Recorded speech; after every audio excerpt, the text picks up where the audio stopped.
the county council, which is, to be honest, is a lame duck county council because many of its members will be leaving the council in the next day or so.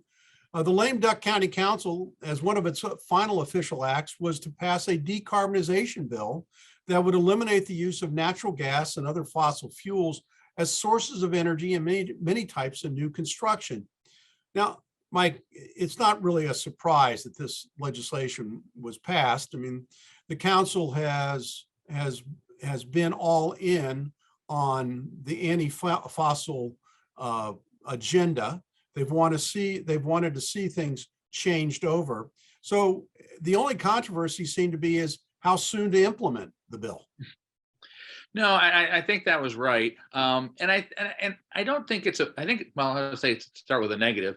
I think the reality is it's moving us in the right direction. But I think one of the challenges that this council has is, and we as a government tend to have, is we want to be right. And so we want to kind of pass a piece of legislation that says this is the right thing to do, but we don't actually think about how it's going to get implemented and how do we actually facilitate that. If in fact we believe this is the direction to go, then I think we really need to provide resources for the entities who we think are going to have to implement this next to actually be able to do it. Because one of the first things you're going to do is, especially if you're putting this in housing, is you're going to have fundamentally alter how we develop housing in Montgomery County at a time when one of the biggest challenges we have is creating affordable housing.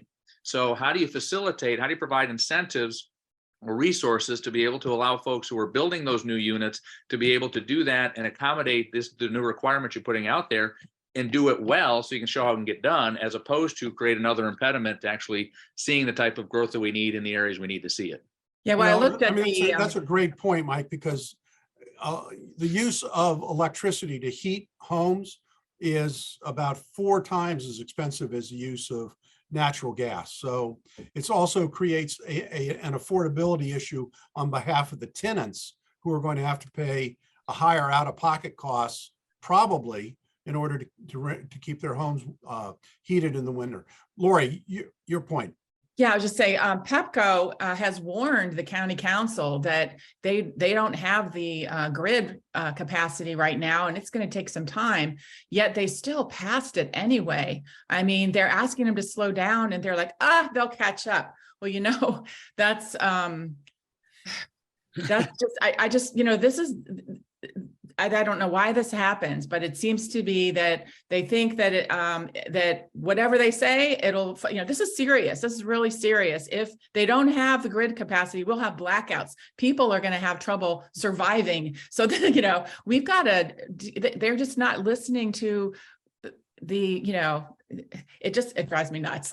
Laurie, if I understand you correctly, what you're saying is that Montgomery County is on the Californication platform. Yes, we're right on that bandwagon. And right on that bandwagon. And when we start having rolling blackouts because the grid is overtaxed, well, we get what we pay for, right? Yeah, I mean, I think they're knuckleheads. That's the word. Mike's going to disagree, I can tell. Well, I think it's important for us for across the country to be moving in this direction. Clearly, we recognize that we're seeing impacts of climate change. However, if we're going to go from where we are to where we need to be, you can't just snap your fingers and have it miraculously occur. You've got to recognize there's a process. You've got to recognize there's a transition. And if you're going to be a leader in this space, I think you need to understand what that means and provide the tools and the resources to effectively lead people to the next space. You can't just say, we will make it so, we'll draw a line in the sand and hope something good happens. Yeah, they are planning to do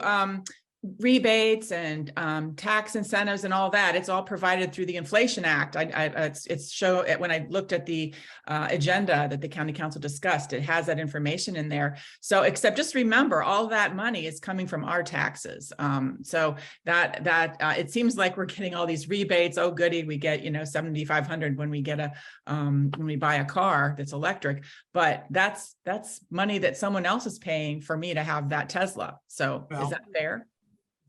The timeline for full implementation is rather narrow.